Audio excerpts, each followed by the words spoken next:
Assalamualaikum warahmatullahi wabarakatuh.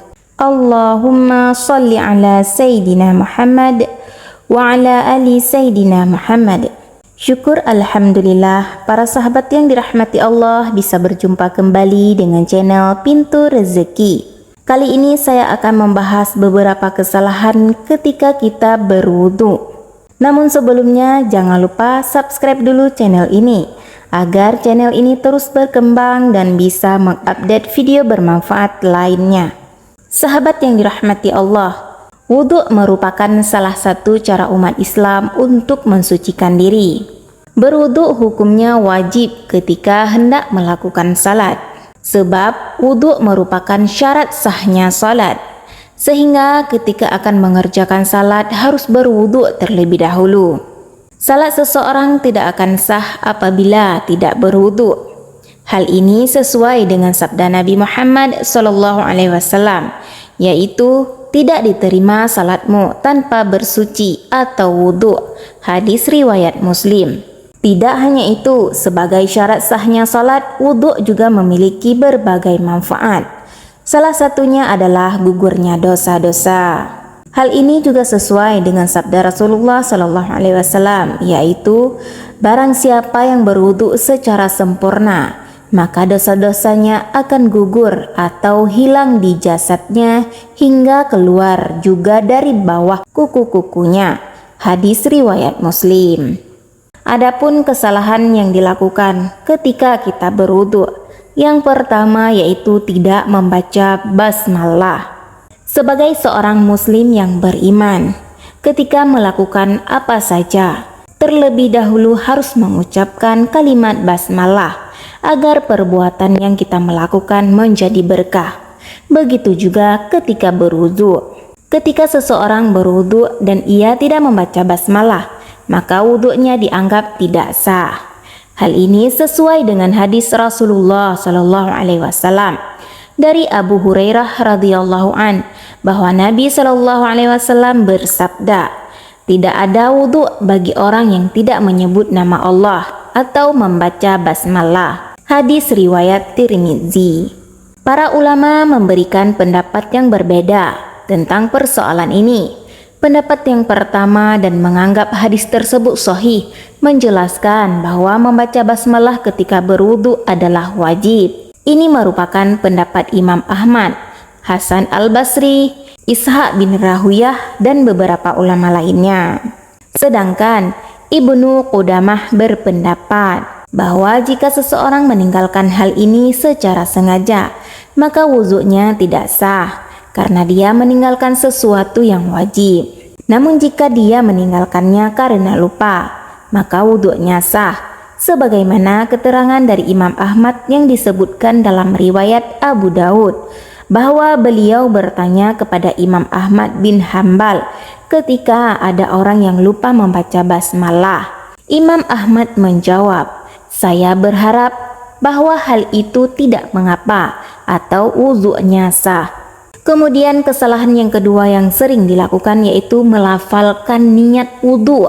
Kebiasaan yang sering dilakukan oleh kaum muslimin adalah melafalkan atau mengucapkan niat ketika berwudu. Para ulama sepakat bahwa niat dilafalkan di dalam hati berlaku untuk seluruh ibadah, baik bersuci, salat, zakat, puasa, haji, memerdekakan budak, berjihad, dan lain sebagainya. Lalu bagaimana dengan yang melafalkan niat dengan suara yang keras? Dalam Qaul Mubin fi Aqta' al-Musallin disebutkan bahwa mengucap niat dengan suara yang keras tidak diwajibkan dan juga tidak dianjurkan berdasarkan kesepakatan seluruh ulama. Bahkan orang tersebut dianggap sebagai orang yang meselisihi syariat. Kemudian kesalahan yang ketiga yang sering dilakukan yaitu tidak sempurna membasuh anggota wudu. Tidak sempurna dalam membasuh anggota wudhu yang berakibat ada sebagian anggota wudhu tidak terbasuh oleh air, maka wudhunya dianggap tidak sah dan harus mengulang wudhunya. Hal tersebut sesuai dengan sabda Rasulullah Sallallahu Alaihi Wasallam. Sesungguhnya Rasulullah Sallallahu Alaihi Wasallam melihat seorang laki-laki yang salat, sedangkan di punggung kakinya terdapat bagian mengkilap karena tidak terbasuh oleh air wudhu seukuran uang dirham atau uang logam. Maka Nabi menyuruhnya untuk mengulang wudhunya. Hadis riwayat Imam Ahmad dan Abu Daud. Kemudian kesalahan yang keempat yaitu membasuh anggota wudhu lebih dari 3 kali. Nah, perlu kita ketahui bahwa membasuh anggota wudhu itu tidak boleh lebih dari 3 kali.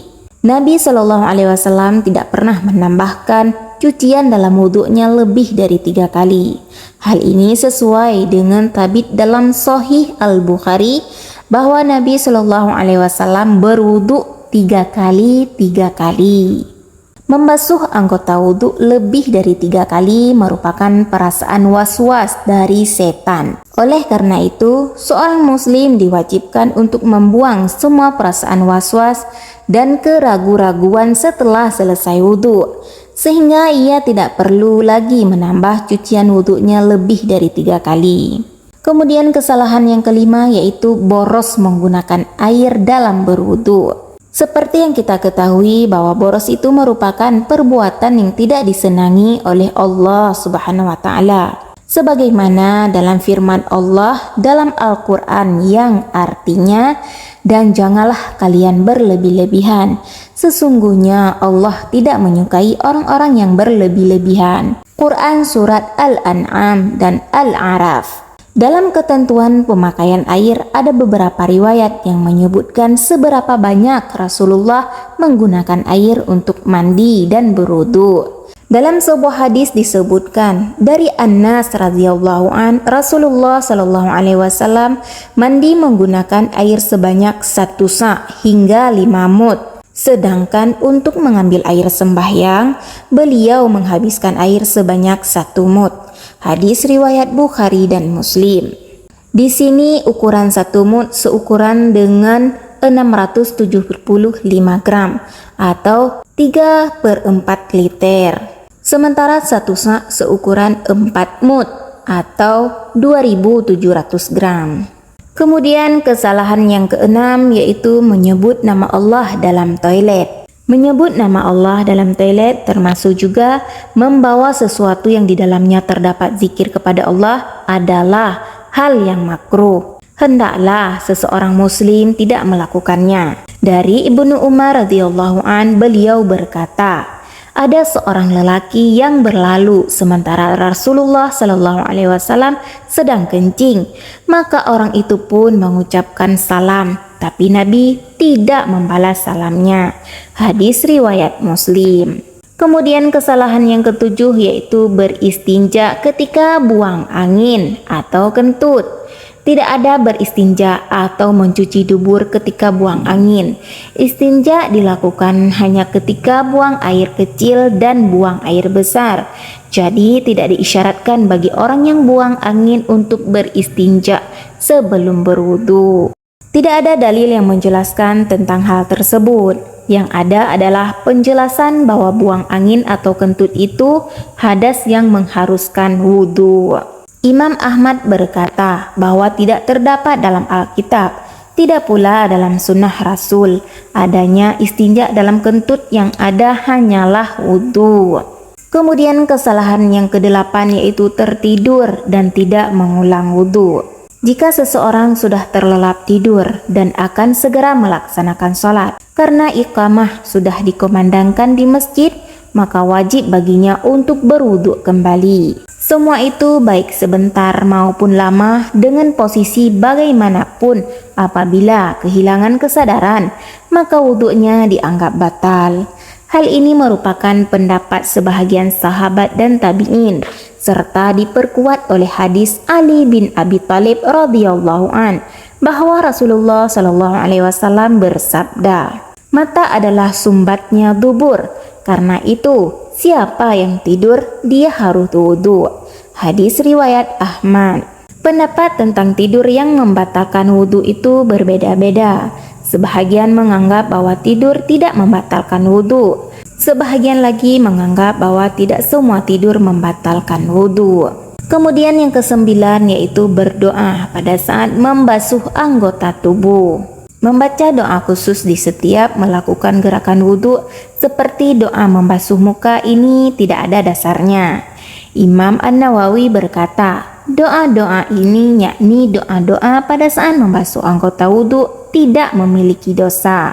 Dalam fatwa Lajnah Daimah dikatakan bahwa tidak ada doa dari Nabi SAW pada saat membasuh dan mengusap anggota wudhu. Itulah beberapa kesalahan yang biasa atau sering dilakukan ketika berwudu dan harus dihindari agar wudu bisa membuat wajah bercahaya di hari kiamat nanti. Hal ini sesuai dengan hadis Rasulullah SAW. Sesungguhnya umatku akan dipanggil pada hari kiamat nanti dalam keadaan dahi, kedua tangan, dan kaki mereka bercahaya karena bekas wudhu. Hadis riwayat Al-Bukhari dan Muslim. Hanya sekian yang dapat saya sampaikan. Semoga video ini bermanfaat dan menjadi renungan untuk kita bersama. Akhirul kalam, wassalamualaikum warahmatullahi wabarakatuh.